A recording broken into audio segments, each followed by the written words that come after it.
Hey, it's Rebecca here with this week's 60-second blister tip. Now, this one is about traction. It's about friction and traction, because if you think about your foot in your shoe, what you don't want to be happening is for your foot to be sliding back and forth and side to side too much. So it needs traction, right? So where does it get traction from? It gets it from high friction levels.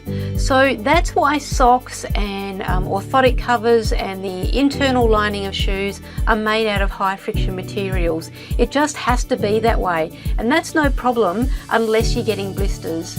Now, it doesn't mean you're doomed to a life of foot blisters. It just means we need to reduce friction levels just in that problematic spot.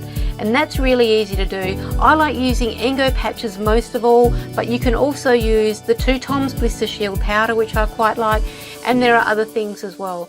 So you need friction, you need high friction for traction, and that's just the way it is.